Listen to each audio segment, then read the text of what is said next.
Yeah, the interview looks great, man. Just got to finish the editing on it, and we'll give you a call as soon as it's done. All right? Cool. All right. Talk to you soon.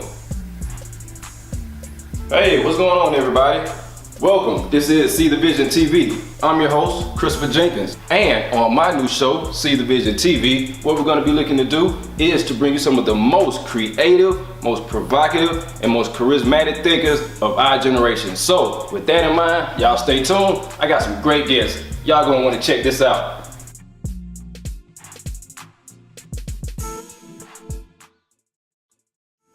This episode of See the Vision is brought to you by the Albany Fish Company, located 1921 Dawson Road, Albany, Georgia.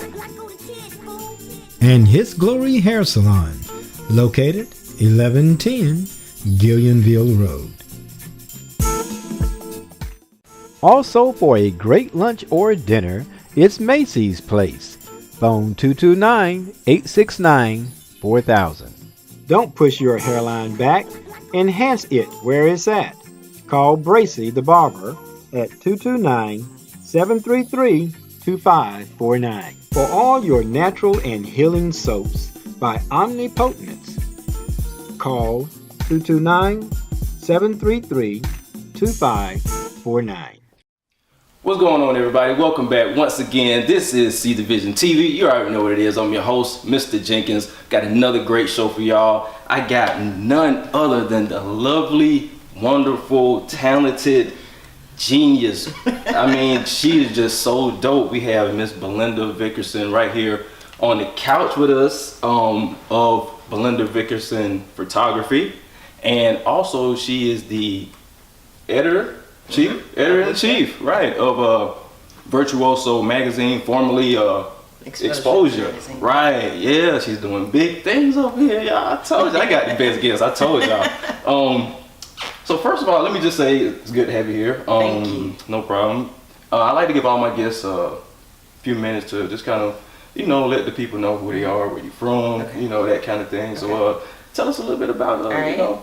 Miss B. Right. My name is Belinda. I am originally from Anchorage, Alaska, and went to school in DC. I went to Howard, so Army I lived family? in DC. Or service? Yeah. So lived in DC for a while, and then moved to Georgia. Got stuck.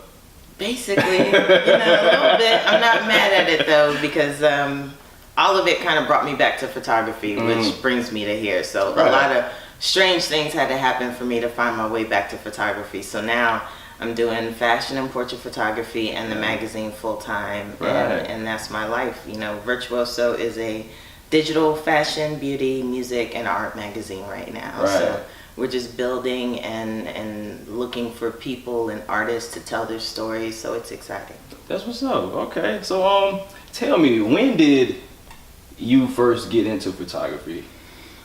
When did all that begin? When I was little, there's a picture of me I posted not too long ago. I think I was like 5 or 6. Really? With a Polaroid camera in my hand. Okay. So yeah. my dad always had cameras, so I kind of took that from him. I started going to school, started taking classes in high school, my senior year, and then I minored in photography in college. Really? Okay. Yeah, we had that in common because as a lot of you may know, or you might not know, my father's a professional photographer. He's been doing that for, since he was in high school, I believe. So before I was born. So yeah. It was always a lot of camera stuff, Right. and I remember, we would hang out in the dark room. Like I just thought that was the coolest thing. Yes. Everything is digital now. But Right. for those of you who really know photography, you used to have to go in the dark room and Yes. develop your film and everything. Yeah. It's like it was always real The cool. good old days. Yeah, the good old days. Yeah. So when you said your father was into photography, right? Oh, was he a professional photographer himself? No, he liked gadgets, and he was a hobbyist, Okay. because we live in Alaska, everything is so picturesque. And, Yeah. family comes up, so he would, always have the best camera and everything. So Right. I quickly took over the family photographer duties from him. Okay. So how long was it, when did you finally decide that, photography would be a living, I guess, I know you said it was a story that, how did you find it again, I guess you could say? I left school in '98. and went into sales and marketing and did that for a long time. That's basically my background. In 2013 is when I bought my first digital camera. Everything else was filmed before then. I had stopped shooting for a while. But then got back into it with cell phones. Actually started with the cell phone camera. Those doggone camera phones. And then I bought my first digital camera in 2013, and I was doing just all landscape and scenery, and I started shooting models in 2014. And as soon as I started shooting models, that led to families and events, and then it was just, it kind of grew into its own thing. Yeah, from there. And that's when I decided that, okay, it's, maybe now is the time. Yeah, I waited long enough. Maybe I can do something with this. Right. And you've been doing a lot with it. Trying. No, there's no trying. Like I see you out there. Like I see you work.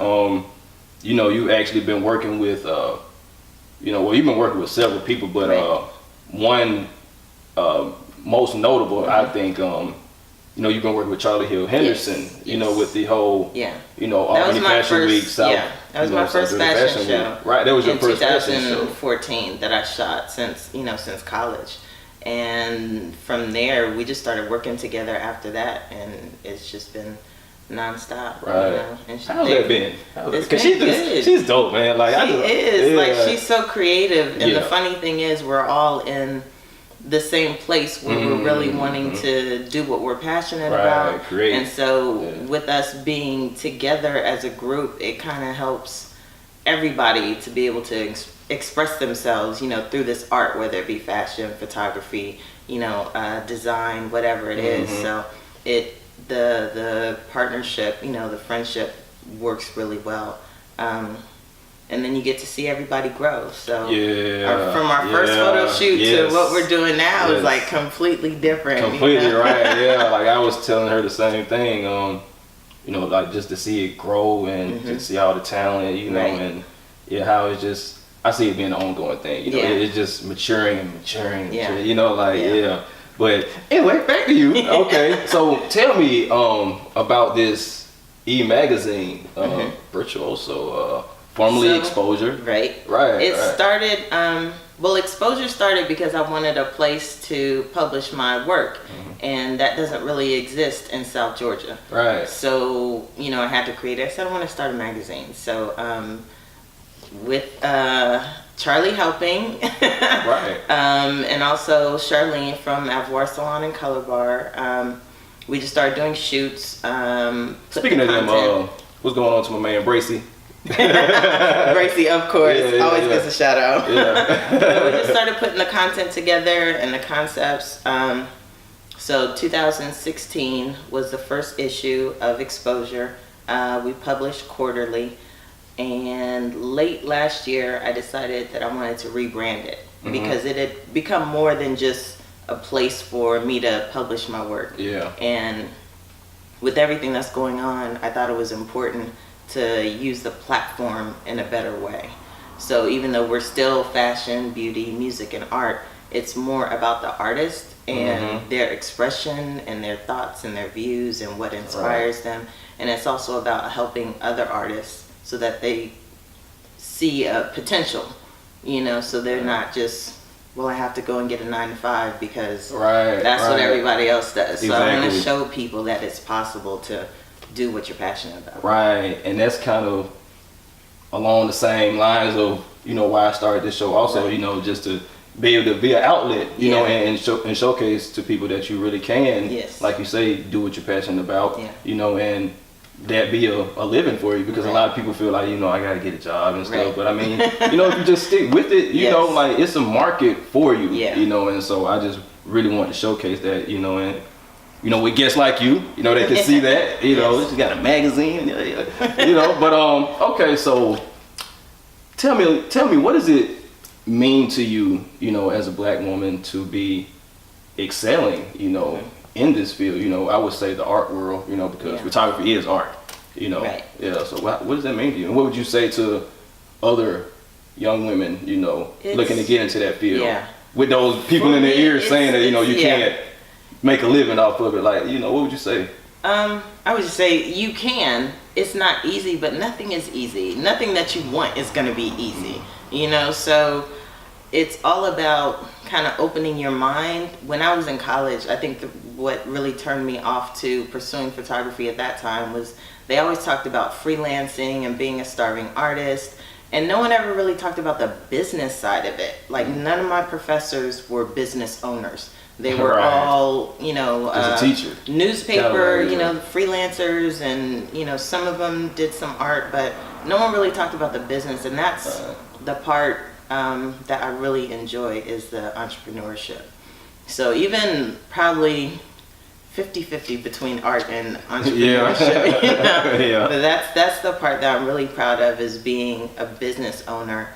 And even though it's not easy, it's still, I've made so much money for other people, working for other people. It comes a time when you have to understand that you need to do that for yourself. Yeah. So that's what I would tell somebody that was just coming up, that they can do it for themselves. If you can go out here and make money for somebody else, you can absolutely make money for yourself. Right. And I also, that's another point that I'm glad you brought up. You can make your own money, and I'm glad that I've kind of had those examples, along my lifetime, with my father. He's been a professional, like I say, professional photographer for 30 plus years. My grandfather, he was his own businessman. He owned a laundromat and a couple of other places, like a chicken joint, and things of that nature. So like, I always like to see people branching off, making their own money, doing what they want to do, not being necessarily locked into some corporate job. Nothing wrong with my corporate brothers and sisters out there. Y'all doing your thing. Y'all keep doing your thing.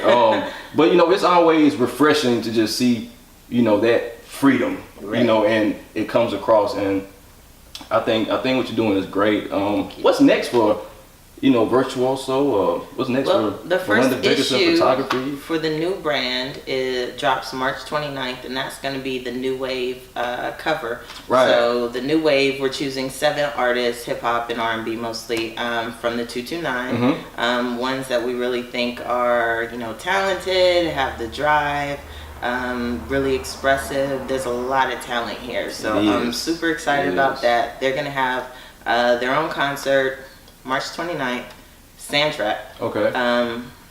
And tickets for that will be available on the Facebook page. So 229 New Wave. That's the biggest thing right now for my photography. I'm just, working more on the fashion and the portrait side, branching off a little bit into other markets, and just trying to expand. But most of my focus right now is on the magazine. Right. Yeah. Rightfully so. So yeah, when's the next issue you say you're gonna drop? March 29th. March 29th. Okay, so y'all be on the lookout for that. Yes. New issue, Virtuoso, March 29th, coming out. How can people get in touch with you? If they want to. I'm BelindaVickerson.com, VirtuosoMagazine.com. My email is Belinda@VirtuosoMagazine.com. No doubt. Man, I told you I had the best guest, right? Man, she's busy, man. And also, y'all can catch her too. If you're in town, if you're in Albany, Georgia, you can catch her downtown at the Winter Couture fashion show. It's going to be this Sunday. Our gracious host, Miss Charlie. Miss Charlie. Isn't my man PM Sweet's going to be there too? I think so. I think so. Yeah. He did host last year too. Okay, man. So y'all be on the lookout for him too, man. He gonna have those dope poems as always, So thank you for coming again, y'all. Thank you for having me. Once again, y'all, this has been See the Vision TV. I'm your host, Mr. Jenkins, and remember, don't just see that vision, be that vision. We're out. Peace.